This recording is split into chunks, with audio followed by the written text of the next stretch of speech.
Hello students, today we will study the 11th class geography. In this video, we study the first chapter, India location, from India physical environment. So students, listen and watch carefully this video. India physical environment. Bharat भौतिक पर्यावरण। Chapter 1 India location, Bharat की स्थिति। Historical perspective. Students, हम इस chapter में India की location के बारे में पढ़ेंगे। हिस्टोरिकल पर्सपेक्टिव यानी कि इतिहास के परिप्रेक्ष्य में, और प्रेजेंट पर्सपेक्टिव और वर्तमान स्थिति के परिप्रेक्ष्य में। तो firstly historical perspective.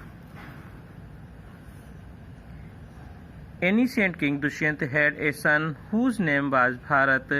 In his name, this country was named as Bharat. Bharat में एक राजा हुए थे दुष्यंत, उन्हीं के पुत्र के नाम भारत पर हमारे देश का नाम भारत पड़ा हुआ है। According to scholars, Bharat name was given according to a caste living in India in ancient times. कुछ स्कॉलर्स के अनुसार भारत का जो नाम भारत है वो भारत में रहने वाली एक विशेष कास्ट के नाम पर ही भारत पड़ा हुआ है। The name India was organize from Indus valley civilization. India का इसका नाम इंडिया इंडस वैली सिविलाइजेशन के नाम पर ही उत्पन्न, इसे इंडिया भी कहा जाता है। Huns Egyptian Persians and other countryman used to enter India by crossing Indus river. The word Hindu originated from Sindhu. People from these countries used to pronounce as H, and so they called Sindhu as Hindu. Students, हमारे India को हिंदुस्तान भी कहते हैं, तो हिंदू जो word है वो सिंधु से उत्पन्न हुआ है। सिंधु नदी हमारे इंडिया के वेस्टर्न साइड में सिंधु रिवर है। इसको पार करके इजिप्शियन और पर्शियन लोग इंडिया आए, और वो इस सिंधु के एस के उच्चारण को एच बोलते थे, तो इसको वो हिंदू बोलते थे, इसीलिए इसका नाम हिंदुस्तान भी पड़ा है।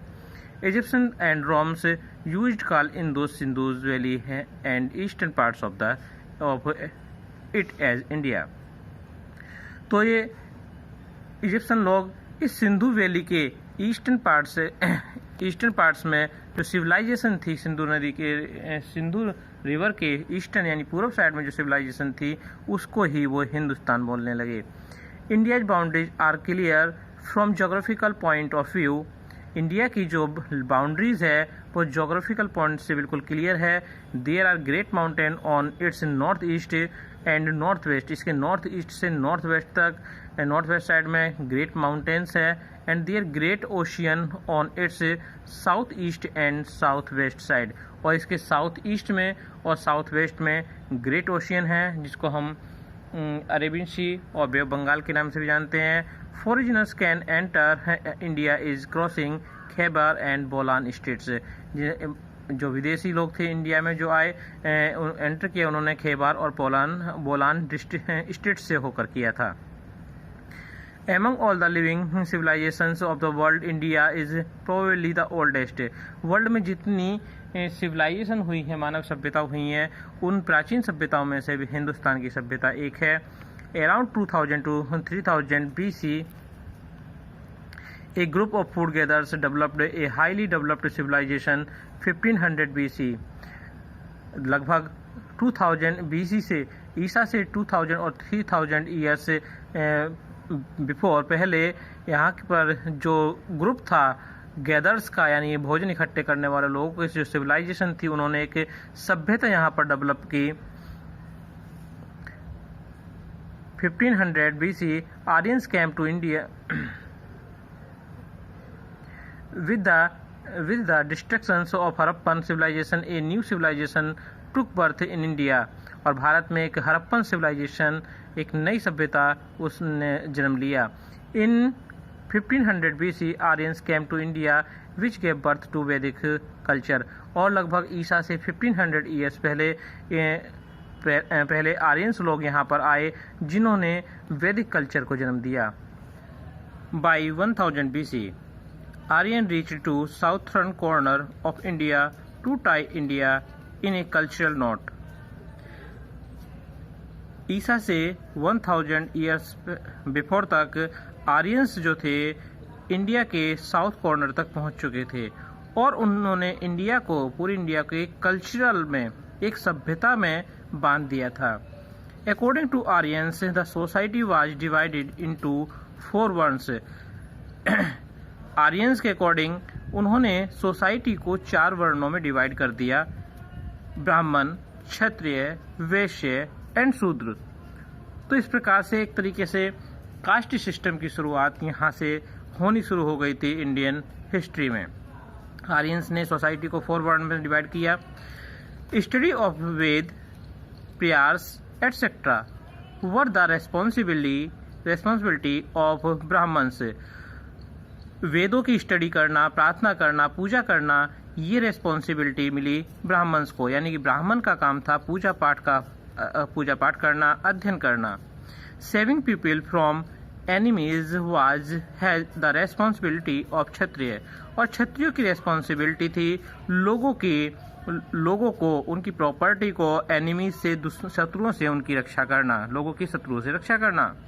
वैसे use to take care of business activities and economy of the nation, और वैश्यों की रेस्पॉन्सिबिलिटी थी व्यापार करना और देश की इकोनॉमी को ग्रोथ करना। Shudras used to provide labour to different task, और शूद्रों की रेस्पॉन्सिबिलिटी थी, इनका वर्क था डिफरेंट कामों के लिए मजदूरों की मजदूरी करना। It was occupational classification on the basis of activity, और ये जो आर्यों ने क्लासिफिकेशन किया था ये वर्ण का 4 वर्णों में, ये क्लासिफिकेशन उनकी ऑक्यूपेशनल बेस पर किया था, यानी कार्य के आधार पर उनको 4 वर्णों में डिवाइड कर दिया गया था। तो स्टूडेंट्स, इस टाइप से हम देखते हैं कि हमारे इंडिया का हिस्ट्री बहुत ही प्राचीन है। इसके विभिन्न नाम, भारत, आर्यों के नाम पर इसको आर्यव्रत कहा जाता है, राजा भरत के नाम पर इसको भारत भी कहा जाता है, सिंधु नदी के बेस पर इसको हिंदू भी कहा जाता है, और इसको इंडिया भी कहा जाता है। और यहाँ पर शुरुआत हुई सभ्यता की आर्यन से शुरुआत मानी जाती है, जिन्होंने यहाँ पर वेदों की स्टडी की और यहाँ पर सोसाइटी को 4 वर्ण में डिवाइड कर दिया। ये है हमारे इंडिया के हिस्टोरिकल पर्सपेक्टिव्स। तो स्टूडेंट्स, अब देखिए इस टाइप से नेमिंग ऑफ इंडिया के नेम किस टाइप से इंडिया को मिले हैं। भारत नाम मिला है इसको राजा दुष्यंत के पुत्र भारत के नाम पर। आर्यव्रत कहा जाता है इसको आर्यंस की वजह से, आर्यंस यहाँ के पर रहने वाले लोग थे, कम्युनिटी थी, उनके नाम पर इसको आर्यव्रत भी कहा जाता है। हिंदुस्तान, जो पर्शियंस लोग थे उन्होंने इसका नाम हिंदुस्तान दिया इसको। और जो इजिप्ट लोग थे, इजिप्ट और रोम के निवासी थे, उन्होंने इसको इंडिया के नाम से संबोधित किया है। तो इस प्रकार से भारत, आर्यव्रत, हिंदुस्तान, इंडिया डिफरेंट नाम से जाने जाने वाला हमारा देश है। इसकी हिस्ट्री बहुत ही प्राचीन है, जिस पर हम सभी को गर्व करना चाहिए। Present perspective. स्टूडेंट्स, अब हम वर्तमान परिप्रेक्ष्य में इंडिया की लोकेशन की स्टडी करेंगे। India is the 7th largest country in the world with the total area of 32,87,263 square kilometer, which is 2.42% of the world's area. It is the second most populous country after China in the world with a population of 1.21 billion.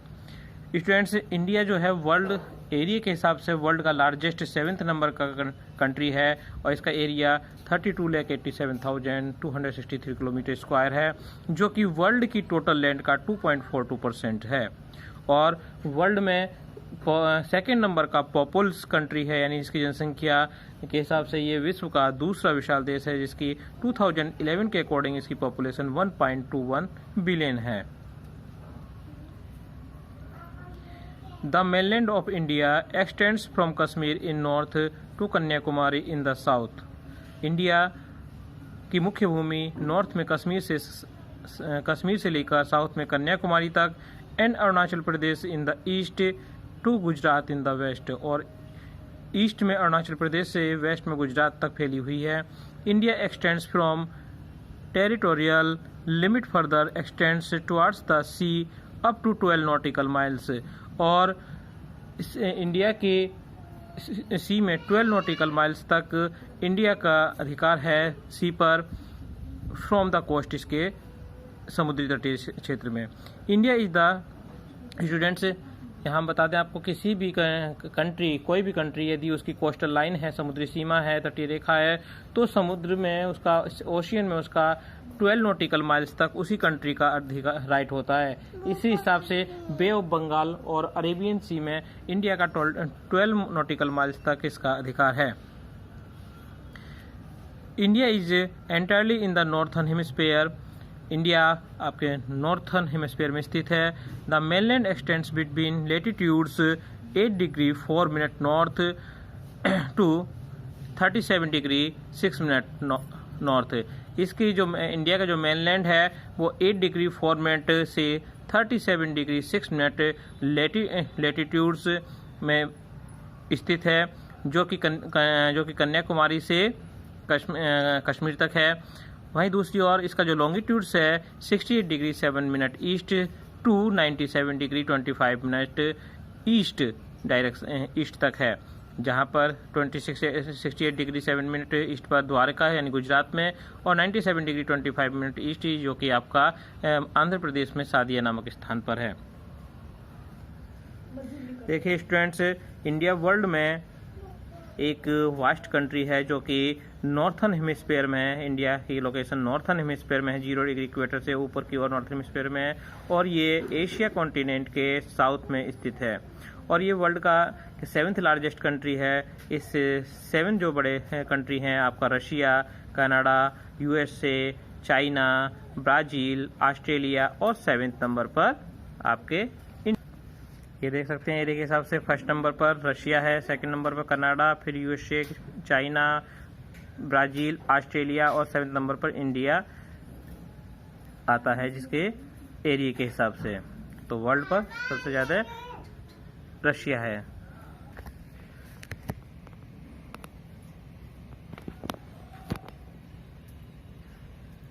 और ये देखिए students, north में ये 37 degree 6 minute latitude से south में 8 degree 4 minute latitude तक है, south में कन्याकुमारी, और अगर वेस्ट में देखें तो 68 डिग्री 7 मिनट ईस्ट लॉन्गिट्यूड से इसका विस्तार 97 डिग्री 25 मिनट ईस्ट तक है, जो कि गुजरात से लेकर अरुणाचल प्रदेश तक फैला हुआ है।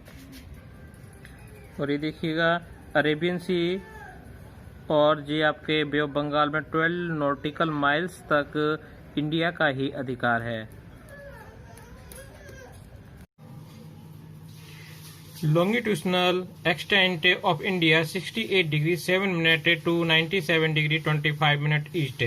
इंडिया का लॉन्गिट्यूडनल एक्सटेंट 68 डिग्री 7 मिनट से 97 डिग्री 25 मिनट ईस्ट है, जिनका डिफरेंस लगभग 29 डिग्री का होता है। The latitudinal and longitudinal extent of India are roughly about 30 degrees। यदि हम एक रफली डाटा देखें तो इंडिया के लॉन्गिट्यूडनल एक्सटेंट और लेटीट्यूडनल एक्सटेंट्स में जो डिफरेंसेस है वो लगभग 30 डिग्री का रहता है। Whereas the actual distance measured from north to south extremely is 3,214 kilometer, and the from east to west is only 2,933। जबकि इंडिया का नॉर्थ से साउथ जो एक्सटेंशन है, विस्तार है, वो 3,214 किलोमीटर का है, और ईस्ट से वेस्ट का एक्सटेंशन 2,933 किलोमीटर का है। The difference is based on the fact that the distance between two longitudes degrees towards the poles, whereas the distance between two latitudes remains the same everywhere। Students, आप जानते ही हैं कि यदि हम latitudes lines को देखें तो लेटीट्यूड लाइंस जो होती हैं वो हमेशा पैरेलल रहती हैं, जो कि इक्वेटर के पैरेलल में होती हैं, जबकि लॉन्गिट्यूडनल जो लाइंस होती हैं उनकी इक्वेटर की तरफ जो डिस्टेंस है वो ज्यादा होती चली जाती है और पोल की तरफ उनकी डिस्टेंस कम होती चली जाती है। यानी पोल की तरफ लॉन्गिट्यूड्स की डिस्टेंस घटती चली जाती है और लास्ट में पोल पर सभी लॉन्गिट्यूड्स लाइंस आपस में मिल जाती हैं। The southern part of the country lies within the tropics of the northern part lies in the subtropical zone. India का जो साउथर्न पार्ट है वो ट्रॉपिक्स जोन के अंतर्गत आता है, जबकि इंडिया का नॉर्थर्न पार्ट सब ट्रॉपिकल जोन या फिर कहीं तो टेम्परेट जोन में आता है। This location responsibly for large variation in landforms. ये लोकेशन, इस लोकेशन की वजह से इंडिया में जो लैंडफॉर्म की वेरिएशन है वो डिफरेंट टाइप की पाई जाती है। यहाँ पर क्लाइमेट डिफरेंट टाइप्स की, सॉइल में डिफरेंट टाइप्स की और नेचुरल वेजिटेशन में भी डिफरेंट टाइप्स की वेराइटी पाई जाती हैं। ये सब इसलिए होता है कि इंडिया जो है 2 क्लाइमेटिक जोन में लोकेट है। स्टूडेंट्स, यहाँ हम इस मैप के द्वारा अच्छी तरह से स्टडी कर सकते हैं। हम देखते हैं कि इंडिया की नॉर्थ से साउथ की जो डिस्टेंस है वो 3214 किलोमीटर की है और वेस्ट से ईस्ट की जो डिस्टेंस है वो लगभग 2933 किलोमीटर की है। और tropic of cancer latitudes line India को 2 इक्वल पार्ट्स में डिवाइड करती है। ये देखिएगा, ये आप देख सकते हैं ट्रॉपिक ऑफ कैंसर है जो इंडिया के मिडिल से जाती है। ये इंडिया के 8 स्टेट से होकर गुजरती है और ये इंडिया को 2 क्लाइमेटिक जोन में डिवाइड कर देती है। इस इक्वेटर लाइन के जो नॉर्थ में है, जो इंडिया का पार्ट पड़ता है इक्वेटर लाइन के नॉर्थ में, वहां पर ट्रॉपिकल जोन पाया जाता है। तो इंडिया का जो नॉर्थर्न पार्ट है ट्रॉपिकल जोन या टेम्परेट जोन में आता है, जबकि ट्रॉपिक ऑफ कैंसर के साउथ में जो इंडिया का पार्ट है वो ट्रॉपिक्स जोन में आता है। इस तरीके से साउथर्न इंडिया का पार्ट ट्रॉपिक्स जोन में और नॉर्थर्न इंडिया का part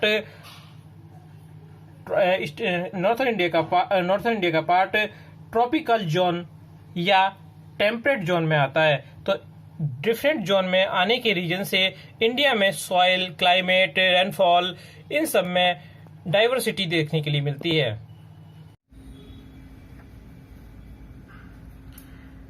There is a variation of nearly 30 degrees from west to east in India, which causes a time difference of nearly 2 hours between the easternmost and westernmost part of our India.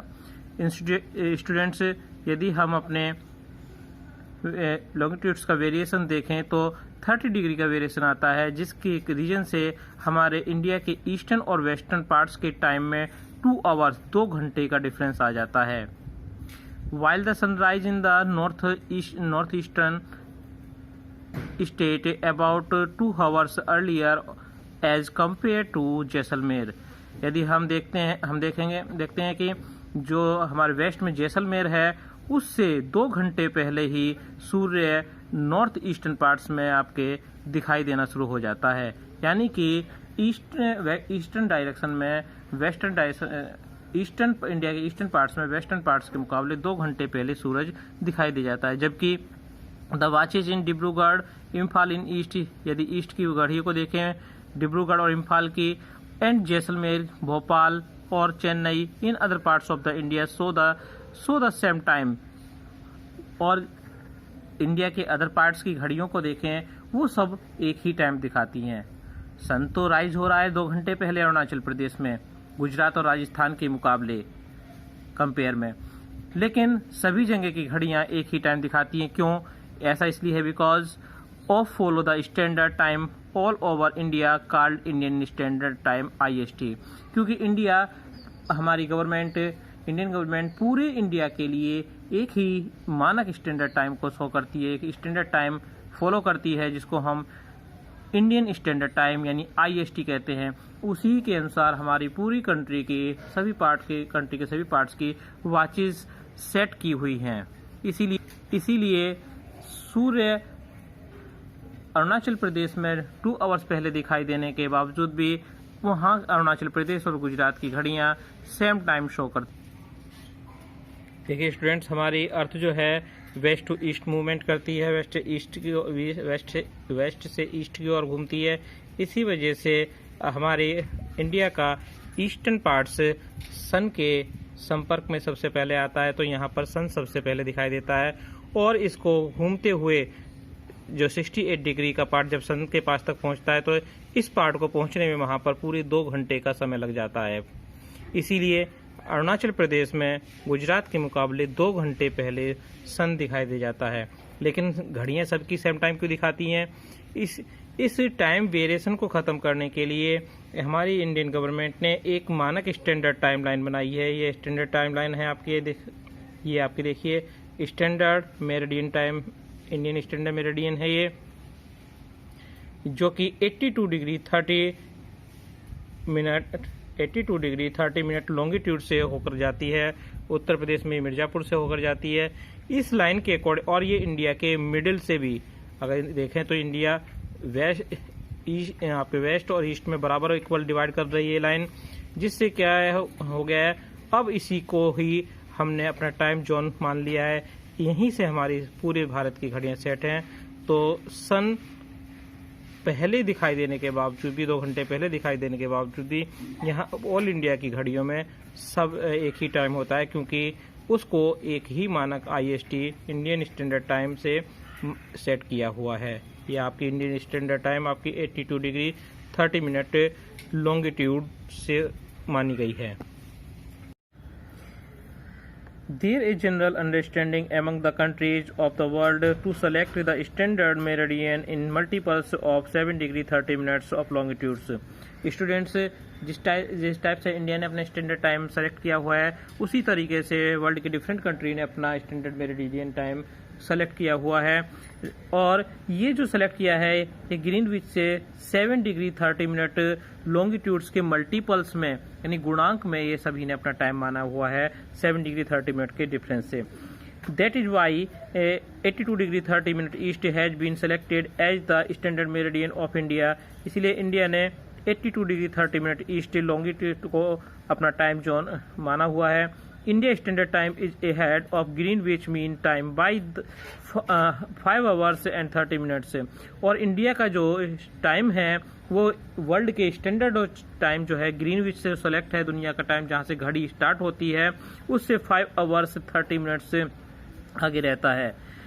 There are some countries where there are more than one standard meridian due to their vast east to west extents. Students, world में कुछ country ऐसे भी हैं जिनका east से waste तक जो extent है बहुत ज़्यादा है, विस्तार बहुत ज़्यादा है। जिस रीजन से उनके एक से ज़्यादा टाइम जोन है, यानी कि वहाँ की घड़ियाँ एक टाइम नहीं बताती बल्कि अलग अलग टाइम बताती हैं एक ही देश में, क्योंकि उनका विस्तार ज़्यादा है। फॉर एग्जाम्पल, इसका एग्जाम्पल ले सकते हैं हम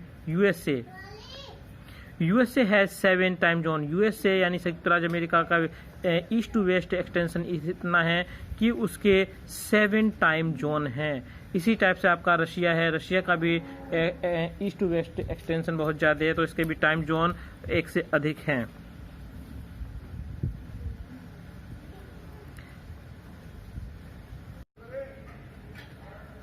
The size of India has endowed her with great physical diversity.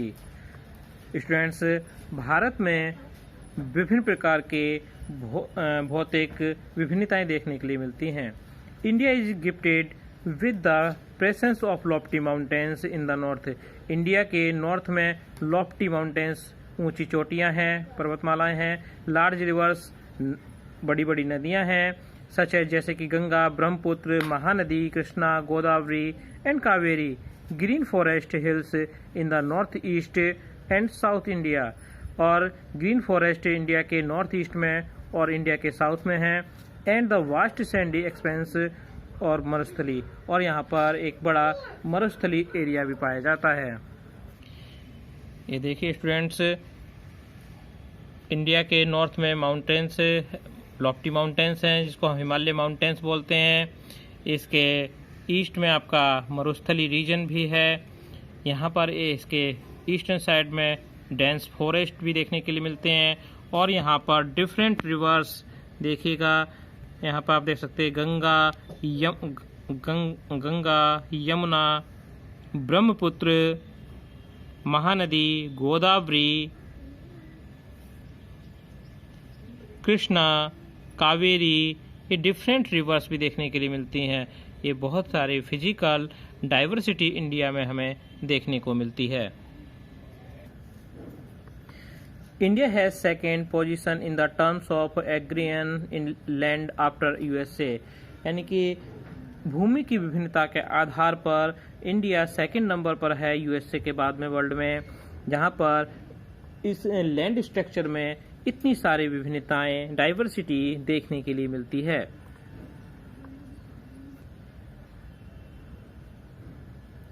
It is bounded by the Himalayas in the north, Hindu Kush and Suleimani Range in the northwest, Purvanchal Hills in the northeast, by the large expansion of Indian Ocean in the south.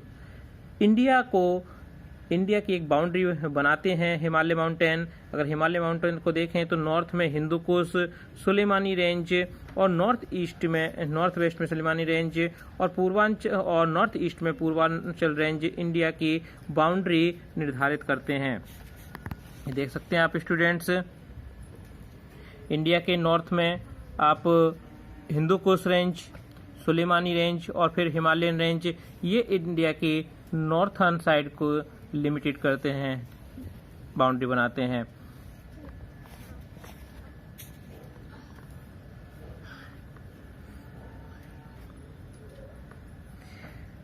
And by the large expansion of the Indian ocean in the south, और India के south में बड़ा ही समुद्र फैला हुआ है जिसको हम इंडियन ओशन कहते हैं।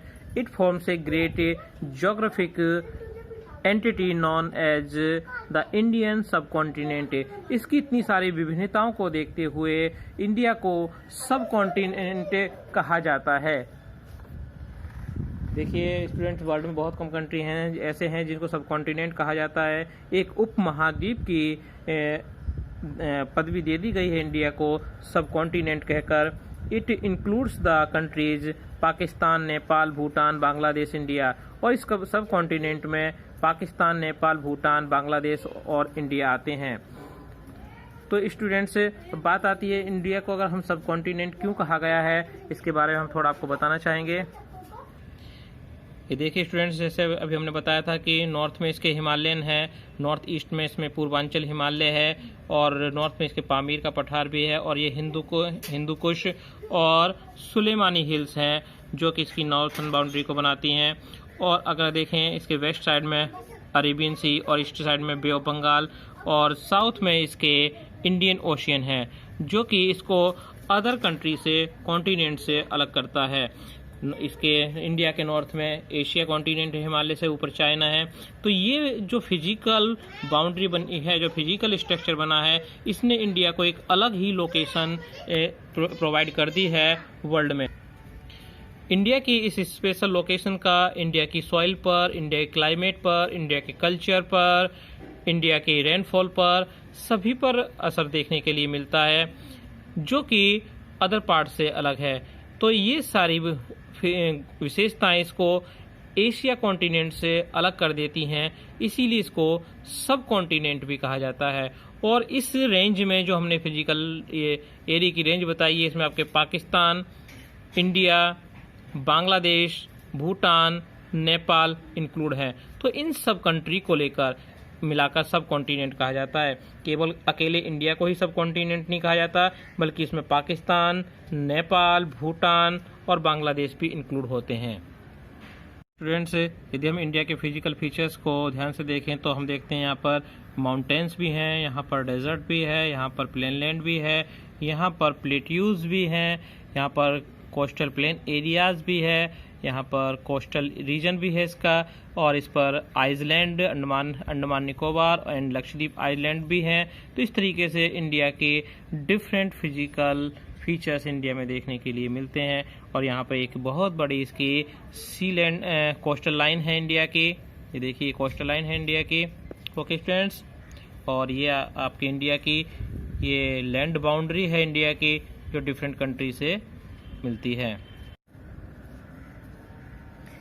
India land length is 15,200 kilometer and it has coastal line of 6,100 kilometer in mainland and 7,517 kilometer in the entire geographical coast of the mainland plus the island groups Andaman Nicobar located in Bay of Bengal and Lakshadweep in the Arabian Sea। Students, India की coastal line, India की land boundary 15,200 kilometre है और इसकी coastal जो line है, तटीय रेखा है जो है वो 6,100 किलोमीटर है। और यदि इसमें अंडमान निकोबार आइलैंड की तटीय रेखा कोस्टल लाइन है को बाउंड्री को जोड़ दिए प्लस कर दिया जाए तो ये 7,517 किलोमीटर लॉन्ग हो जाती है। Thus, India is a country is physically diverse land providing occurrence of varied resources। तो इंडिया में डिफरेंट टाइप का फिजिकल रीजन है जिसके कारण यहाँ पर डिफरेंट टाइप के रिसोर्सेज हमें देखने के लिए मिलते हैं। ये देखिए स्टूडेंट्स, इंडिया की जो लैंड बाउंड्री है गुजरात से लेकर अरुणाचल प्रदेश तक और यहाँ म्यांमार तक 15 और ये बांग्लादेश से होती ही 15,200 किलोमीटर लॉन्ग है। ये इंडिया की जो लैंड बाउंड्री है पाकिस्तान, बहुत थोड़ी यहाँ पर अफगानिस्तान, चाइना, नेपाल, भूटान, म्यांमार और बांग्लादेश को टच करती है। और इंडिया की कोस्टल लाइन्स अगर देखें, इंडिया की कोस्टल लाइन गुजरात से होती हुई वेस्टर्न साइड्स और फिर ईस्टर्न साइड से होती हुई आपके यहाँ बंगाल पर खत्म होती है, वेस्ट बंगाल पर। इसकी जो कोस्टल लाइन्स की लेंथ है ये 6,100 किलोमीटर लॉन्ग है कोस्टल लाइन। यदि इसमें लक्षद्वीप जो कि अरेबियन सी में है और अंडमान एंड निकोबार आइलैंड जो कि बे ऑफ बंगाल में है, यदि इनकी भी कोस्टल लाइन को इंडिया की मेनलैंड की कोस्टल लाइन में प्लस कर दें तो इसकी लेंथ 7,516 किलोमीटर हो जाती है। तो इस टाइप से इंडिया की एक लार्ज कोस्टल लाइन और लैंड बाउंड्री है। India is located in the south central part of the continent of Asia। India Asia continent के साउथ में और सेंट्रल पार्ट में लोकेट है, bordering the Indian Ocean and its two arms extending in the form of Bay of Bengal and the Arabian Sea. और India के जो south part है जिसको ट्रायंगल शेप का है, ये इंडियन ओशियन के को 2 पार्ट्स में डिवाइड कर देता है। वेस्ट में इसको हम बे ऑफ बंगाल, ईस्ट में इसको हम बे ऑफ बंगाल और वेस्ट में इसको हम अरेबियन सी के नाम से जानते हैं। This maritime location of peninsular India has provided links to its neighbouring regions through the sea and routes. और ये जो समुद्री लोकेशन है इंडिया की, मैरीटाइम लोकेशन जो है, इसको सी रूट से डिफरेंट नेबरिंग कंट्री से इंडिया को लिंक करती है। Indian ocean which our neighbours, Indian ocean में हमारे जो नेबरस कंट्री हैं, श्रीलंका, मालदीव्स हमारी नेबरस कंट्री हैं इंडियन ओशियन में, जो कि इंडिया की साउथ डायरेक्शन में है। Sri Lanka is separated from India by the gulf of Mannar and Palk strait. और श्रीलंका इंडिया से गल्फ ऑफ मन्नार और पाल्क स्टेट के थ्रू अलग हो जाता है। तो स्टूडेंट्स, इसको हम अगर मैप की स्टडी से, मैप के माध्यम से देखें तो हम देखते हैं कि इंडिया की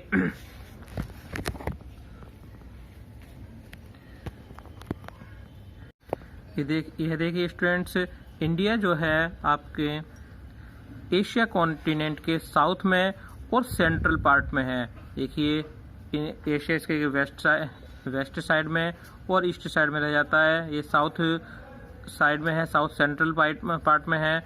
और इसका जो नीचे का पार्ट है आपका इंडिया का ट्रायंगुलर शेप का पार्ट है, ये इंडियन ओशियन को 2 पार्ट्स में डिवाइड कर देता है, जिसके हम वेस्ट साइड को यहाँ पर अरेबियन सी, इसको हम अरेबियन सी और इसको हम बे ऑफ बंगाल के नाम से जानते हैं।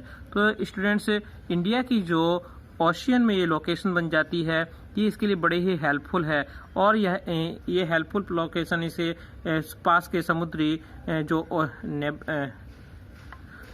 देश हैं, पड़ोसी देश हैं, उनसे संबंध बनाने में सहायता करती है। इस ओशियन के थ्रू इंडिया डिफरेंट कंट्री से इंडिया के लिंक हुए हैं। खाड़ी देशों से इसका संबंध है, समुद्री रास्तों से। तो समुद्री रास्तों से एक बहुत बड़ी समुद्री सीमा होने की वजह से इंडिया को इसका बेनिफिट मिलता है और समुद्री देश के रास्ते से यहाँ पर विभिन्न देशों को पहुँचा जा सकता है, जिससे यहाँ पर व्यापार काफ़ी बढ़ गया है, ट्रेड डिफरेंट कंट्री से काफ़ी इंक्रीज हो गया है। ये देखिएगा स्टूडेंट्स, यहाँ इंडिया से सी रूट से डिफरेंट कंट्री को तक आसानी से कम खर्च में पहुंचा जा सकता है। ये लोकेशन इंडिया को बड़े ही अच्छी स्ट्रेटजी प्रदान करती है और ये देखिए यहाँ से इंडिया से एयर रूट्स भी डिफरेंट कंट्री के लिए जाते हैं, जिसकी रीजन से इंडिया का अपने पड़ोसी देश और डिफरेंट कंट्रीज से अच्छा संबंध है और व्यापार की टर्म्स अच्छी हैं। यही रीजन है कि इंडिया से प्राचीन काल से ही डिफरेंट कंट्री से ट्रेड होता रहा है, विदेशी लोग व्यापार करने यहाँ से आते रहे हैं और यहाँ के लोग बाहर जाते रहे हैं। स्टूडेंट्स, इंडिया में डिफरेंट स्टेट्स हैं और यूनियन टेरिटरीज हैं। इंडिया की हम स्टडी करें तो 2018 में इंडिया के स्टेट 29 थे और 7 यूनियन टेरिटरीज थी, लेकिन आर्टिकल 370 खत्म होने के बाद और इंडिया के कॉन्स्टिट्यूशन में अमेंडमेंट लाने के बाद इंडिया के अब स्टेट्स की काउंटिंग चेंज हो चुकी है। अब यहाँ पर जो जम्मू कश्मीर स्टेट्स था, ये देख सकते हैं आप, ये जो जम्मू कश्मीर स्टेट्स था इसके 2 पार्ट्स कर दिए गए हैं। एक पार्ट, ये वाला पार्ट लद्दाख है और ये जम्मू एंड कश्मीर कहा जाता है और इन दोनों को ही यूनियन टेरिटरीज बना दिया गया है। तो इस टाइप से आज हमारे पास 9 यूनियन टेरिटरीज हैं और क्योंकि एक स्टेट हटा दिया गया, उसकी यूनियन टेरिटरीज में कन्वर्ट कर दिया गया है, तो अब हमारे केवल 28 स्टेट्स रह गए हैं। तो प्रेजेंट कंडीशन देखें तो इंडिया में इस समय 28 स्टेट्स और 9 यूनियन टेरिटरीज हैं। तो स्टूडेंट्स, ये हमारे इंडिया की पॉलिटिकल कंडीशन है इंडिया की। उम्मीद है कि आप इसको अच्छी तरीके से समझ गए होंगे इंडिया की लोकेशन के बारे में। Okay students.